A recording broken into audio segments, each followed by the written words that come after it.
It's based upon a few lines in the 1640 edition of the Advancement and Proficience of Learning by Francis Bacon.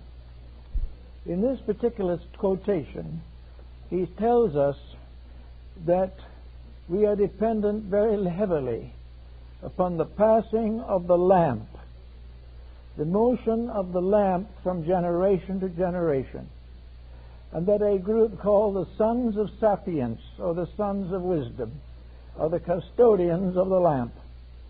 And as long as humanity continues to serve the truth, or seek the truth, or keep the rules and laws of proper living, these Sons of Wisdom will pass on the lamp, and truth will not fail upon the earth. At this particular season, it seems that it might be appropriate to consider some of the points that seem to underlie Lord Bacon's statement. Who are the Sons of Sapience? According to him, they are those who have from the beginning of time carried forward the progress of humankind.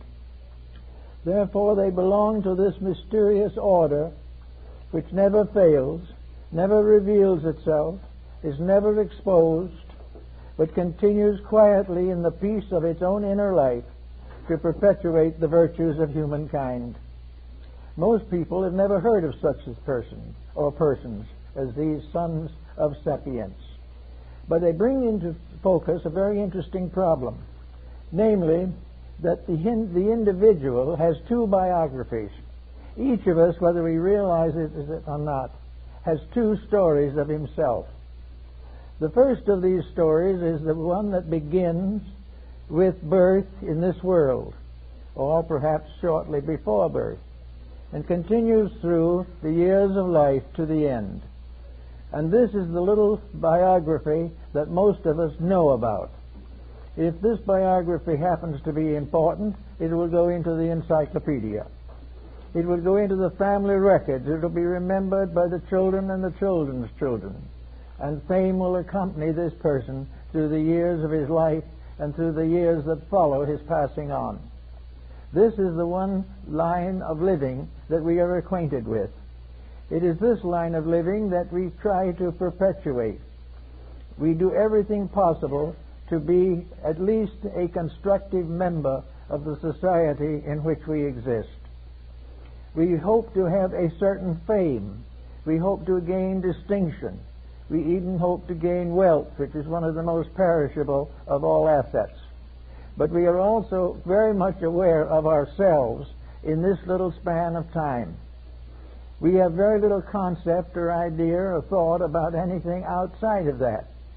We believe that when we depart from this life, we will leave our possessions to our heirs and issues. We will not have any further part of it, and as far as the average person is concerned, he has no concept of what might be happening to himself after he leaves here. It is all very dim, because this little life that we know, as defined in the Shakespearean line, is surrounded by a sleep.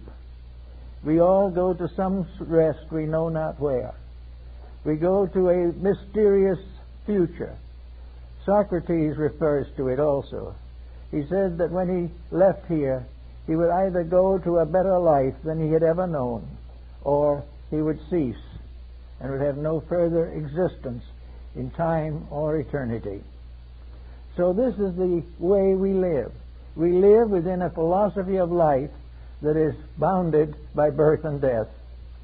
We live in the hope that we will be useful, helpful, or maybe even a benevolent factor in the society to which we belong. We try to build a reputation. We seek wealth and fame and distinction.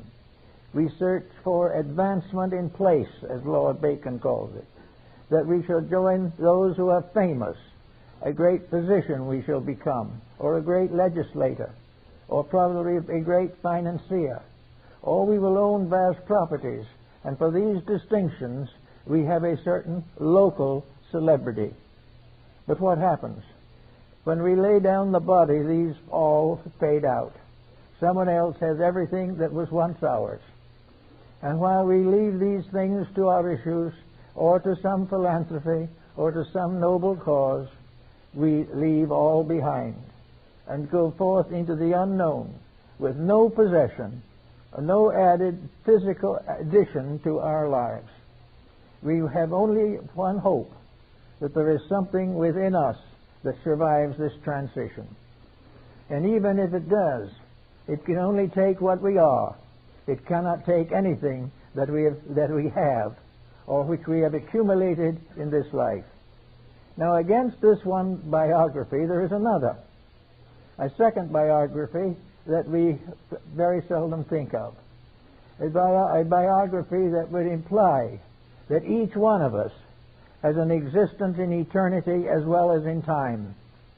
And this is a point that Bacon seems to be making, namely that we have not only a little life rounded by a sleep, but we have a greater existence that becomes the biography of an evolving being going down through time and eternity, existing forever. And that this being is growing step by step. And what we call the life of the individual is only a moment in the existence of something greater. That there is within each of us something that survives, something that goes on to become part of this mystery of the sons of sapiens, the sons of wisdom. Actually, we have a biography that goes through hundreds of lives, but we have no remembrance of it here. We have no way necessarily of judging it, although occasionally glimmers may break through. But there is something in this larger biography that we must come to understand. We are not only born to live and die in this little body, but we have an existence outside of this body, an existence that creates bodies, that makes new forms for everyone that fades away. In Indian philosophy, this is called the rosary of Brahma.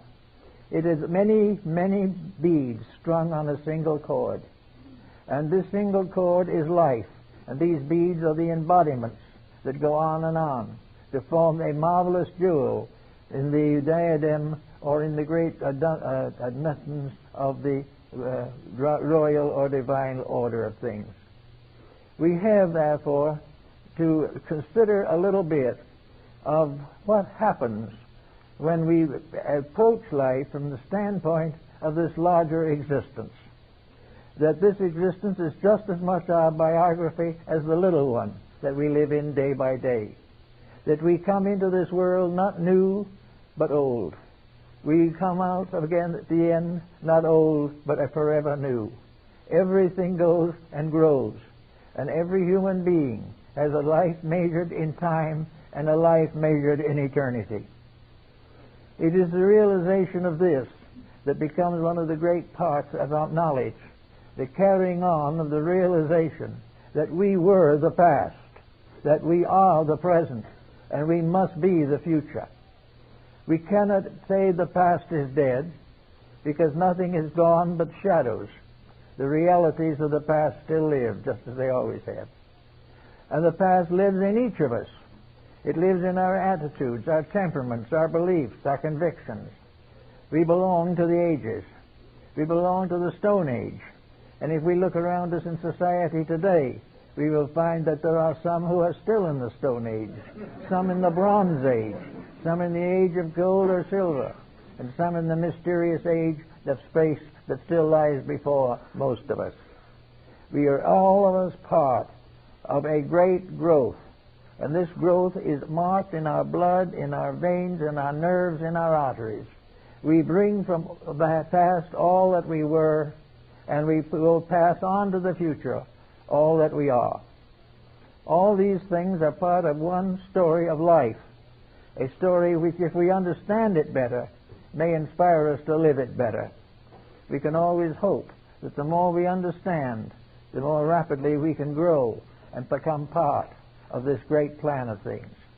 We are thinking so much now about the becoming of a new age, that the 21st century is approaching, that we are going into something new, and that we are preparing our children and hoping that they will prepare their children for this great transition, in which we will step forward on the great ladder of evolution.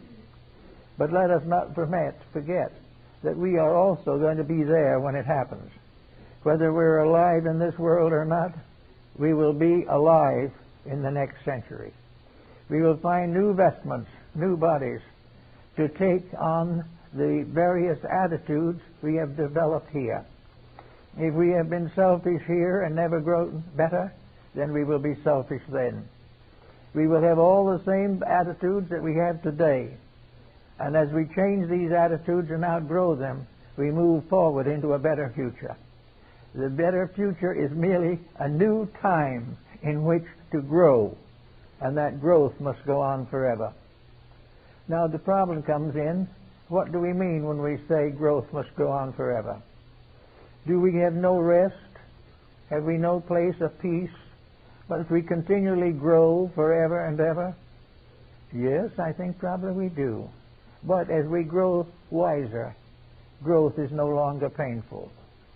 So finally, growth becomes fulfillment. It becomes the thing we want more than anything else in the world, because we have discovered the truth that growth is the outgrowing of limitation and not the outgrowing of life. We will continue to live. We will be happier. We will be wiser, more useful. We will understand more of the great mystery of life to which we belong as we grow wiser.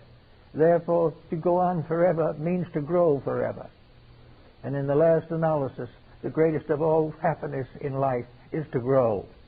To go on to new worlds, new horizons, new concepts. But we must always take with us the baggage of the old. We must take with us all the unfinished business that we have gone through in the past. Somewhere in the ancient times, we were the Medes and the Persians. We were the Greeks and the Romans. And we go back to the early people of Gondwana land, Atlantis, and Lemuria. We are all these people. They live in us now. We are them. Because this world is not made up of an endless group of new lives. It is made up of a sequential, a development of a certain species of being, born and brought up and in the wisdom of the divine mystery. Therefore, we are always growing as ourselves. But we are outgrowing the little self that we now cherish and try to defend.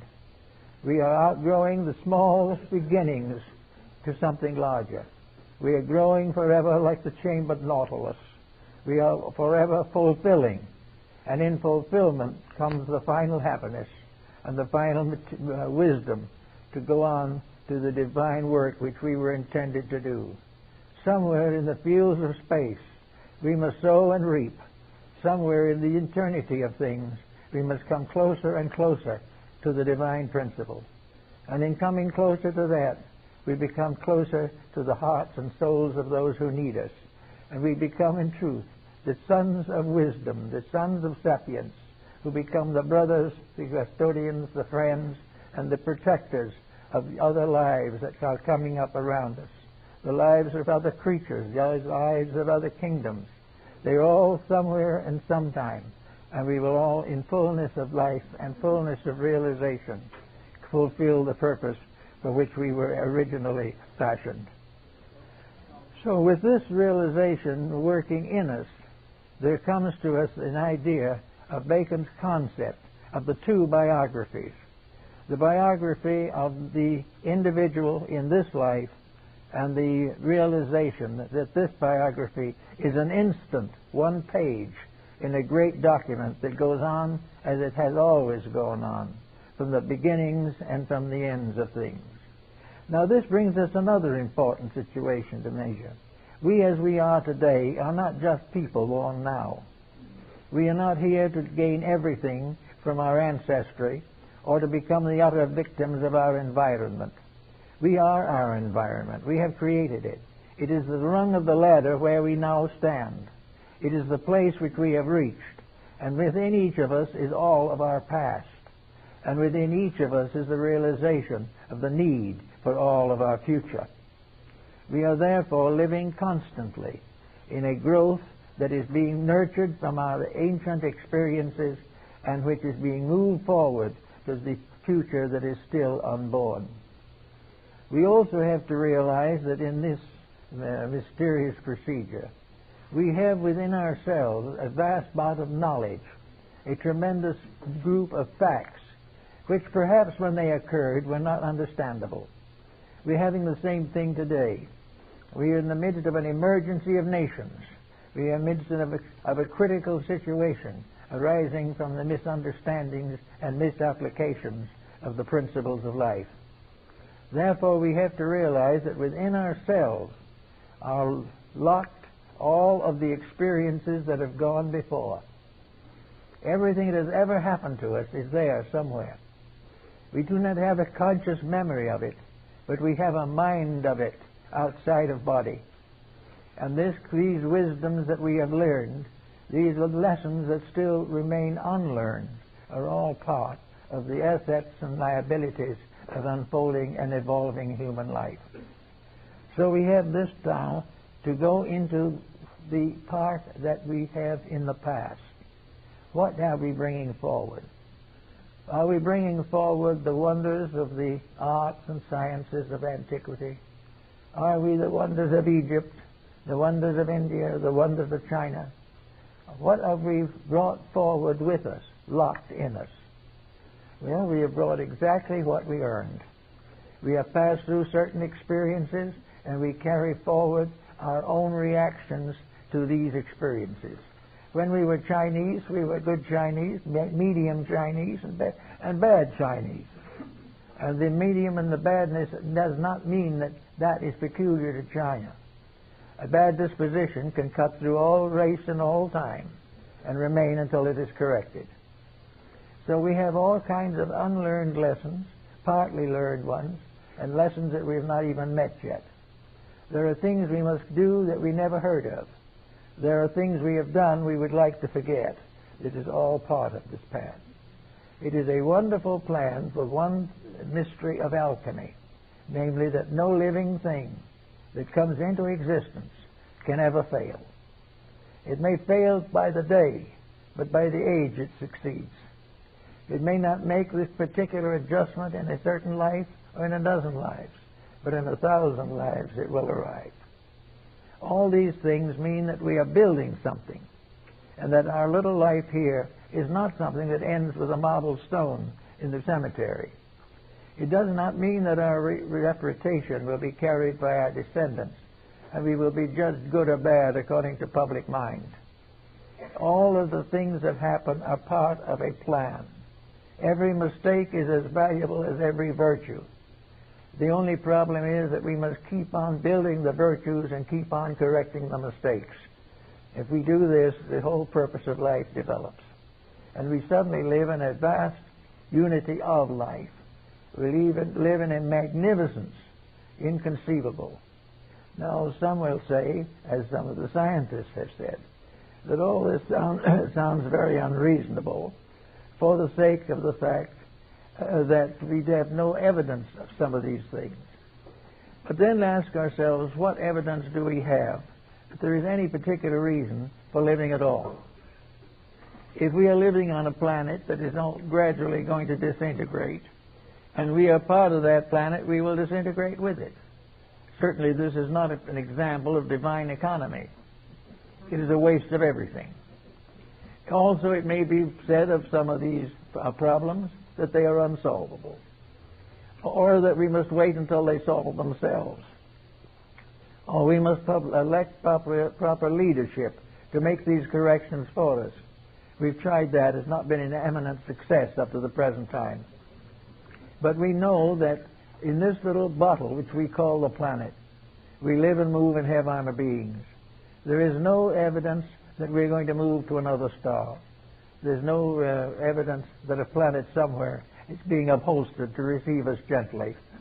We are going to face into the problem that we are on one little ball in space. We have done everything we could possibly do to ruin that ball. We have done everything we could to put all the emphasis upon now, that we must get every cent we can get now, that we must get all the fame and distinction now, that we must fulfill all our appetites, good, bad, or indifferent, now. But this doesn't seem to make much sense either. For the now goes down into the past and all is silence. There is therefore no explanation for man's existence if it all ends in some cemetery. There must be something else. We've also tried the ideas of heaven and hell. They've not been very popular either. They haven't solved very much. We are nearly always condemned by the judgment of our neighbors who don't like us. We have been condemned by religion, by science, by art, by culture. No matter what we do, someone differs. So there's not much solution there. The solution is that we are now carrying within us the wisdom of thousands, maybe millions of years. And we have refused to receive it. We've refused to acknowledge that we are a moment in a vast life much greater than we understand. We are afraid to admit that we are the past. And we are almost afraid to admit that we may be the future, because we are very dissatisfied with the fact that we are the present. All of these things become part of the philosophy of ones that are called the sons of sapiens, the ones who carry on the realization of the sublime purpose that is behind all of these changes that seem so infinitesimal or unreasonable. Now one will say, what proof have we of these changes? Why, what evidence do we have of what I've just said? The evidence, of course, is relative, but one thing let's bear in mind. If there is any excuse for our existence at all, if there is anything more to us than a dash of protoplasm, then our present philosophies are inadequate. There is no way to justify the human being part of a practical universe unless something about the human being is practical. To have a world in which things are born and dying forever and never going anywhere, actually. Always in slavery to something, always fighting for freedom, always killing each other for liberty and enslaved by our own liberties. These things we have to know. What is the problem? I think Bacon sums it up in the simple problem. Is there a reason for existence, or is there no reason for existence? It is as simple as that. Either there is a reason for us, or there is no reason for us. And we cannot believe that a universe that would fill the heavens with solar systems, would fill the Milky Way with countless universes, has no reason for existence. That it is all one grand accident, and we are merely little accidents in the big one. Doesn't make sense. We cannot justify the laws of physics, the laws of biology, the laws of chemistry, the laws of music and art on the idea that we are in a series of accidents, a series of incidents, that our existence depends entirely upon the whims of our ancestors, and that there is no reason for anything. Bacon felt out that it was necessary, therefore, to learn to understand the passing on of the lamp. One of the most interesting symbols of that appears in the work on emblems by a Dutch philosopher, a humorist, an essayist, Father Kotz. Father Kotz lived in the 17th century, and he wrote a book on all the mysteries of symbolism, and he made pictures of these truths under some symbolic form, because you can't represent them completely abstractly. And in one of these there is a picture of an old man with a hood and robes standing by the side of an open grave, and he has in his hand a lamp, and he is passing the lamp over the grave to a young man on the opposite side of the grave, and he is passing on the lamp. He is passing on light. He is passing on the most valuable thing in the world, light. Now this is not just the light of the sun, or maybe it is the light of an invisible part of the sun. But this light that he is passing on is the key to the reason for existence. To pass on the light, to pass on from generation to generation growth, fulfillment, release, and obedience. That the greatest of all wisdom is to obey the infinite plan of things, and to learn to obey that plan by gradually releasing our own experience. Now, back of each of us is enough experience to prove what our mistakes do to us and what our virtues do for us. We are constantly surrounded by evidence, and a certain amount of it comes through to us as intuition. There is a certain wisdom that comes out of the subconscious of ourselves. And of course, we block that subconscious if, in our conscious life, we do not permit the wisdom of the things that are in this deeper part of our own understanding. While we believe in war, the experiences of ages of peace locked within ourselves cannot be released.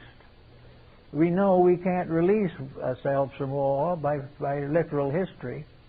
We've had thousands of wars and the peace is not yet, because we have not found out the true way of achieving this peace. Now we think we're going to elect officers to do it. We're going to have changes of politics. We're going to have all kinds of improvements. But the one thing that we forget is that the truth about the matter is already inside of us, and always has been. We have just blocked the ability to be ourselves by compromising every principle that we have for a little profit in a shadowy world. We do not permit the best part of ourselves to come through.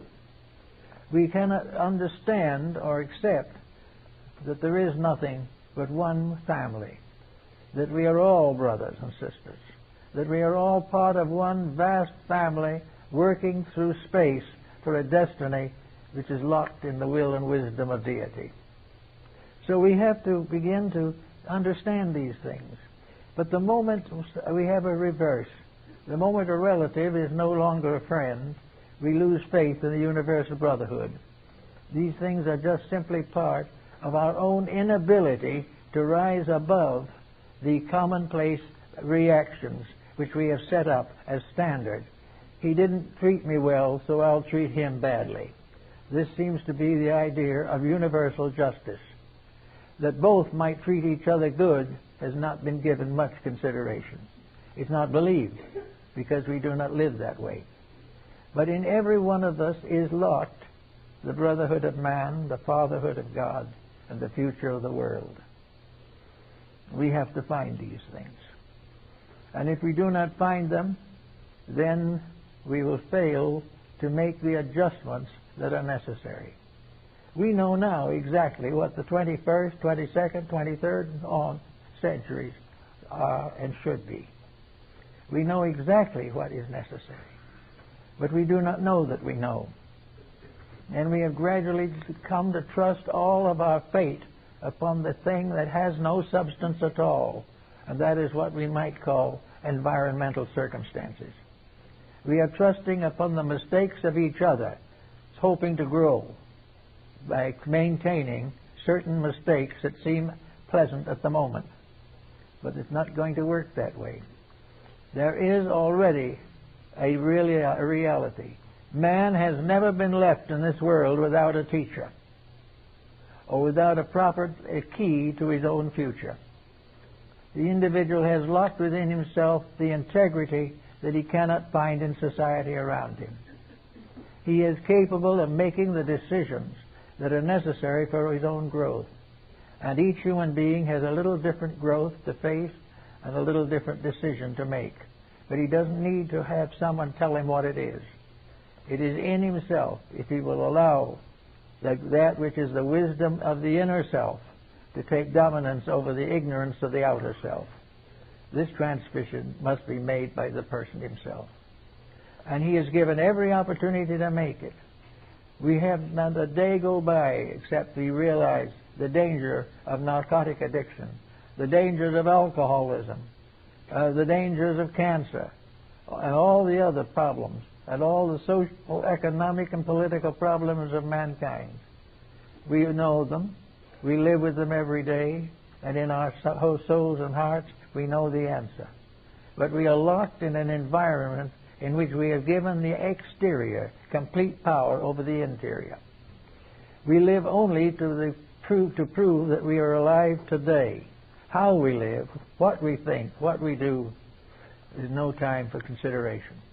We are in this particular place.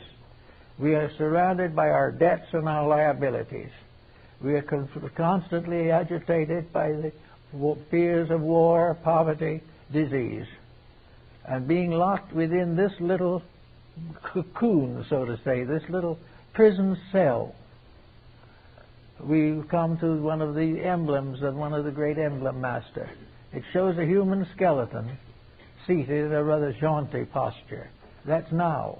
That's the way we are. And inside of the rib cage is the weeping virgin, the soul.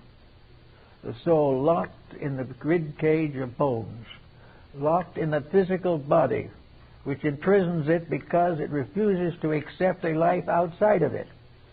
Or even if it accepts it, it does so dimly. But when pain comes, an ache comes, or a sacrifice is required, it takes refuge in its own mistakes.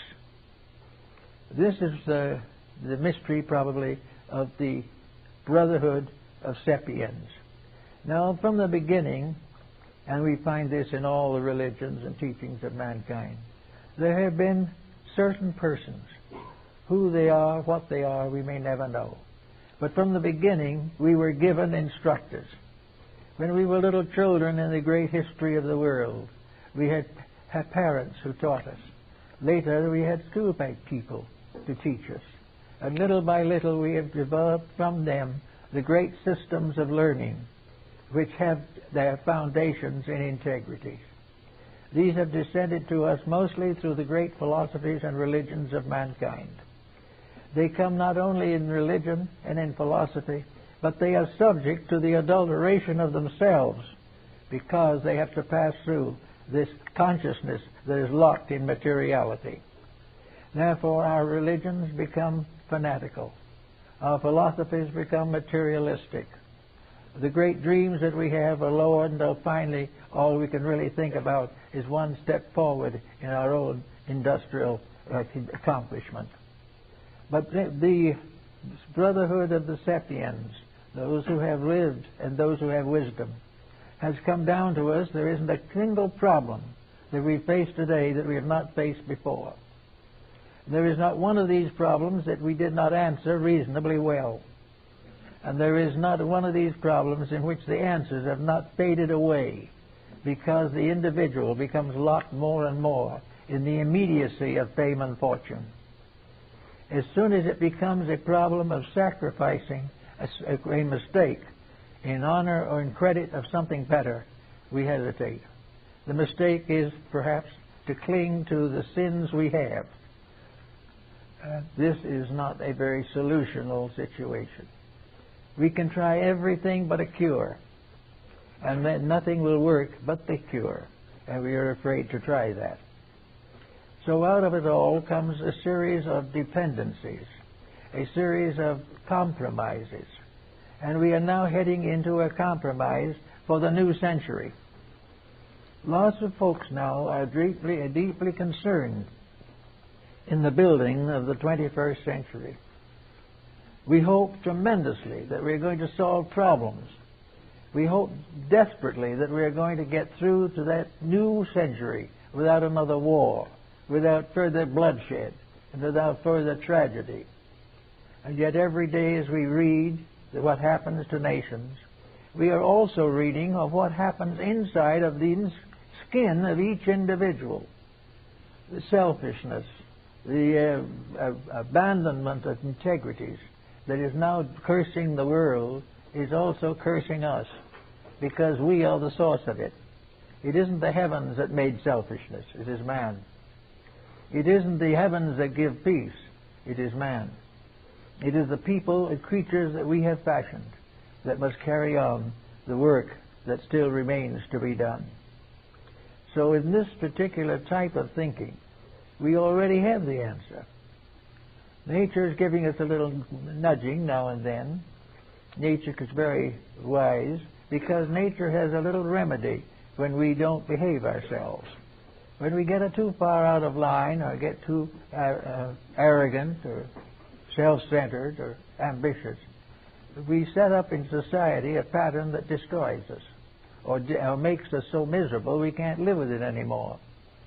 So we have a choice. When we have made a mistake and tried to live with it and we can't stand it any longer, we have two choices.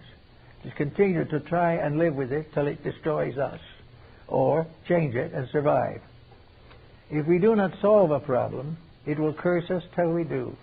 And if we never solve it, we will never have the peace that solution can bring. Nature is very particular about these things. Absolutely just. It has never failed to reward according to the virtues and integrities of the occasion. And it will never fail to do that. So we have the importance to give the universe and our own inner lives an opportunity to exist. Now, when we are our own inner lives, what are we talking about? Well, someone says, well, there's a spirit probably living in there somewhere. Or maybe we have a soul. Or perhaps we have a mind that governs bodies. Or perhaps we have a body that dictates to mind and all the rest. We have all kinds of things under there. But what we may not recognize is that we have an eternity under there. An eternity which gave birth in the beginning to time. And time now which must someday give birth again to eternity. We have within ourselves every necessary element for the solution of any problem that we can ever face. But we can't quite get through to it. And when something else comes along and we find that our solution is interfering with our pocketbooks or interfering with some ambitions that we have, we hesitate. And we cling to the ambitions and we cling to the pocketbook, and they are buried with us. We have got to get to the point where we are stronger than our own weakness. And in order to be stronger than our own weakness, we must transcend the temptation to put the small thing first and neglect the greater thing entirely. So we have at this moment another challenge. How are we going to meet this next century that comes along? What are we going to do about it?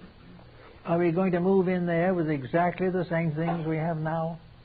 Are we going into the 21st century with the narcotics problem unsolved? Are we going in with crime still rampant? Are we going to go in it with all kinds of ulterior motives, selfishness, self-centeredness, arrogance, and just generally bad disposition? Or are we going to try to do something about it? Now, everyone would like to do something about it. So the next problem is we must elect some representative and give office to him so that he can take care of us. We've been doing that for a long time, and you find out in the end that the only thing he's taking care of is himself. This is itself is obviously wrong. There can be no remedy to the present situation until integrity in the individual is strong enough to overcome the temptations which now dominate him. Without integrity, there can be no advancement in civilization. If we do not have the courage and wisdom to do what is right, we will not have the courage and wisdom to follow some person we elect, even if he is trying to do what is right. We will drag him down.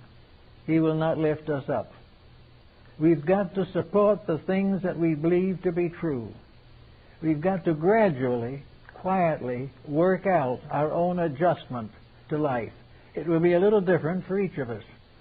In some cases, our temptation is one thing. In some cases, it's something else. And according to our achievements, certain temptations will come into focus in this lifetime, and certain will have to wait. But if we want to be any better than we are now, we've got to let betterness come out from ourselves and not try to impose it upon ourselves by means of federal or world governments and laws. You cannot make a man honest by control of law. You must make him honest by control of himself. And this can be done because we have been given every instrument necessary. We have been given every opportunity, and we have been provided with every evidence of the emergencies which will result if we do not make these adjustments. We have seen two great wars in our own century. We have seen misery, and we have seen it go on. We have seen that we are now doing business with those we fought 50 years ago, and in 50 years now, we will be doing business with those we are fighting with today. It will go on and on. The only answer is honesty. The only answer is the recognition that we live in a beautiful world and that we are destroying it. And that this destruction is not going to be overlooked by natural law. As an individual disobeys the laws of his body long enough and systematically enough, he gets sick and dies. If he takes better care of himself, he lasts a little longer. And it is the same way with society. The better society becomes, the longer it will last and the more serviceable will it be. All these things are simply matters of integrity. And nature has one primary objective. It is going to enlighten us if it's the last thing we do. And if we become enlightened, it's the last thing we need to do. So it's an opportunity for all of us to come to be included in this title of the Sons of Sapiens, the Sons of Wisdom. These Sons of Wisdom have in little ways, according to their own insights, discovered one or two of the fragments of reality. They have discovered the importance of peace. They have become importance of idealism, of integrity, of morality, of ethics. They have gradually created small central patterns, and their descendants and followers are living them today. We know the peace and brotherhood taught by Christ. We know the compassion taught by Buddha. We know the renunciation of error taught by Lao Tzu. We know obedience to the rules of peace as taught by Confucius. We also know the exact science of redemption as set forth by Pythagoras of Samos. These were the Sons of Sapiens who gave us rules. They are honored, and we regarded as the great benefactors, but somehow we don't emulate them. We don't do the things that they taught us to do. Now the same thing may happen to us. We may have certain ideals, we may teach them, we may do the best we can with them, and the great sea of indifference will close over it. But the fact that it is ignored or rejected has nothing to do with its validity. And in the end, the truth must rule. Other than that, we have no security, no hope of integrity, no hope of fulfillment. And in this universe in which everything is magnificent, even the simplest thing is a miracle. Even those that have little understanding live day by day by a wisdom they know nothing of. All these things are so real that we have the realization that it's quite possible for us to achieve more than we have achieved. Now we are in the midst of another social climax. We are now trying to figure out whether we can put off, at least indefinitely, the next world war. We are also hoping that in some way we will be able to get rid of the rubbish and refuse of the wars that have gone before. We hope we can save the world from the intoxication of toxins with which it has been afflicted for centuries. Realizing that we want to do these things, we are gathering to know how to do them. I think the answer is we have to, each one of us, take the time and the energy to study our own relationship to these things. I think one of the things we all have to do is build a solid foundation under our hope. We cannot really go out and do the things that are necessary unless we have some hope, some belief, some assurance that integrity survives, that there is something about it that will live on. Perhaps this is the greatest mystery of history. And we think of history largely now as a dry record of human mistakes. Well, it has taught that. But in history also is the thread of a glorious success. Within it also is the proof that that which is not right never succeeds, and that that which is not right perishes. But out of the ashes of that which is not right rises the phoenix of progress. Something new and better comes into being. There is a growth that is built upon pain, built upon misery, built upon selfishness, but it is all transmuted into a mysterious internal experience which may be very sad and very tired.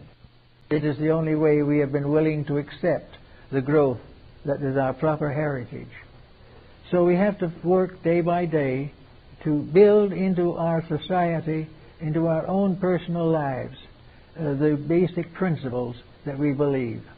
If 5% of the people of our creation, human beings, if 5% would be dedicated to principles, it would change the course of history. It isn't all necessary. It will all come. But if a few achieve and prove conclusively the reality, they will gradually draw to themselves all who are no longer hypnotized by the delusions and fantasies of worldliness. So at this time of Christmas, we're gaining here a new vision. We are celebrating the life of a great teacher who gave his life and gave everything to bring truth and wisdom and brotherly love to mankind. He has given it to us as citizens of the Western world, as of all the European nations and of the Western Hemisphere. We have been given this proof, and today and over the next week or two, we will be honoring the supreme symbol of the brotherhood of man and the fatherhood of God. We will also be celebrating the wisdom, the love, the motherhood of reality, the motherhood of truth over all the sorrows of mankind. So we will celebrate this, and as a proof of our recognition, we will send Christmas cards and buy gifts and do all kinds of things. But after the ceremony is over, we go back again to the hard realities that we call necessary. We will go back again to doubt and to suffer because we cannot make these better things come true. But they can come true. We may not be able to change everything. But on this Christmas Day, we could make changes in ourselves that might change the history of the world. We don't know. But the real problems of our eternal existence are forgotten. And we go back to the small problems of what our neighbors think of us or how much we're going to have to pay for gasoline. It's all centered here. And while we try to find the solution on the level of the problem, we will not succeed. It must be found by being upon a level above the problem, a level which permits us to see the facts as they are and not as tradition has established them. We've got to have the facts as they mean to us in solving the great problems of poverty, war, peace, and the universal destruction of essential elements of survival. We've got to watch out now about gasoline, about air pollution, food pollution. But all these things are lost in a great maze of the fact that if we make any important changes, we will be attacked directly in the pocketbook. And as a result of that, we'll suffer more than in any other way. Therefore, we won't make the changes unless we have to. But philosophy tells us that wisdom and truth have their own power. If we do not make these corrections, we will suffer more. And we will blame politicians, and we'll blame situations, and we'll blame nature for all these problems. But they really rest in our own inability to live within the universal means of the worlds to which we belong. We have got to keep the faith. We've got to keep within the reasonable proportions of existence. We've got to realize that more entities are coming in all the time, and we're going to have to take care of them. And the problem of a few achieving all and the rest left in bondage cannot go on. We've got to prepare for this, out of this world, not a palace for a few, but a rest house for all passing through on the journeys beyond the stars. We've got to build foundations in reality. We've got to start trying in a little way to practice what we preach. We've got to honor the ones who have given us the most and honor them most by following the examples they have given us.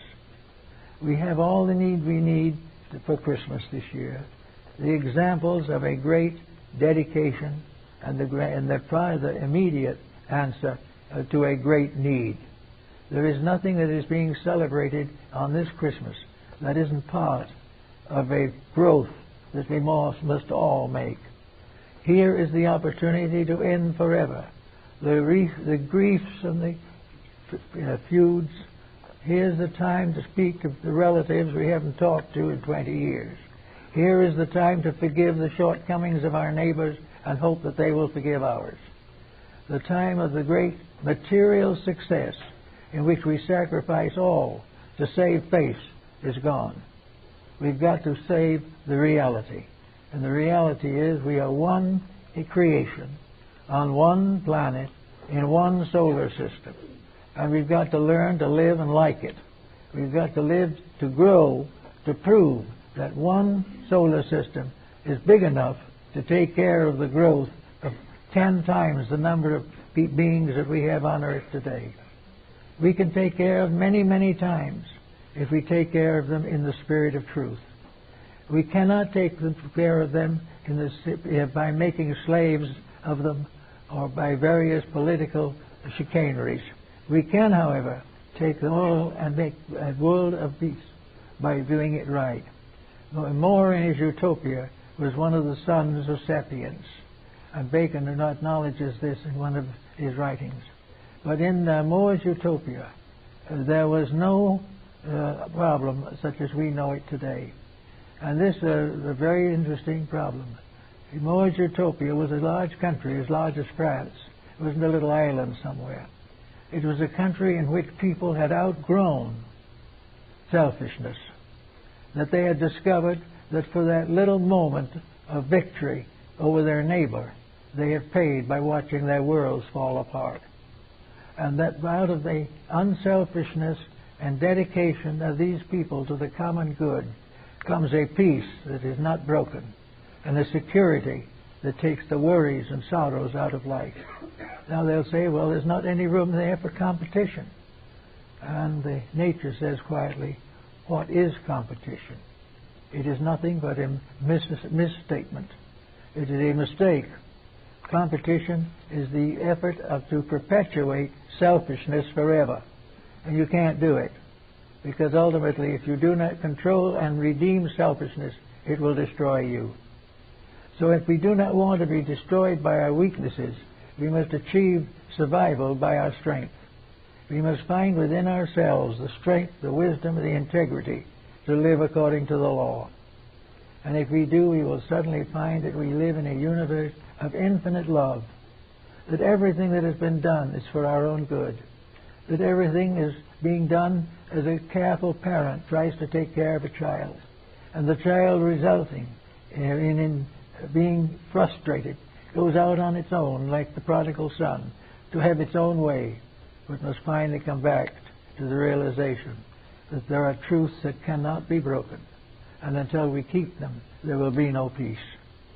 So this Christmas, coming as we do to the very verge of this new generation that we're thinking about, seems to suggest that we try to do something in the form of personal inventory, that we go around thinking about little things that we can do, Did we have an unpleasant experience with a friend that said something we didn't like, so we haven't talked to them for 6 months? Let's get that out of the way first. Or somewhere along the line, we have been tempted to permit certain immoralities to pass unnoticed. Better take another look at that too. Then we can say to ourselves, what have we done to try to get a little bit more money out of somebody else? What have we done to impose upon somebody else? How are we doing this? How are we doing that? Do we have someone who is in need, who needs a kindly word? Do we need to have a little stricter control of our own children? Do we need to censor our own television programming? Do we need to gradually build into our lives values? As we build one in, two comes out from inside. If we make one step forward, the stored up record of our past will come forward and give us another touch of intuition. Intuition is very largely the past reminding us of something, reminding us of things we skipped over too quickly, reminding us of thoughtfulness that we never exercised. We have friends and relatives, we have strangers in our midst. We also have the power of legislation. We have an opportunity to vote for what we believe. Maybe we won't make it, maybe we will. But if we have a truth which we regard as important, we don't go out and fight and shoot people for it, but we quietly live it and pass it on to those who are willing.